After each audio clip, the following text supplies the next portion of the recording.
How to change phone number on DoorDash. Hey everyone, welcome back. In this video, I will show you how to change phone number on DoorDash. So let's get started. At first, you'll have to open up DoorDash with your account.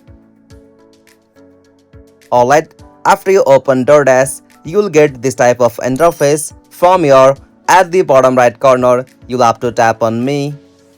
Alright, after you tap on that, you'll be able to see your profile section. From your at the top, you'll have to tap on settings. Alright, from the settings section, you'll have to scroll down and come on the option account settings, and from that section tap on manage account.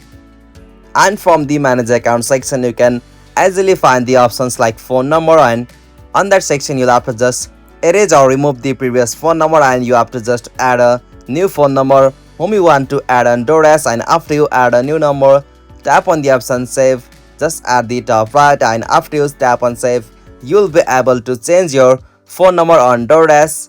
Hope you found this video helpful to you, and please don't forget to give a like and subscribe to our YouTube channel for more quick and short tutorial like this. Thank you for watching this video. Have a nice day.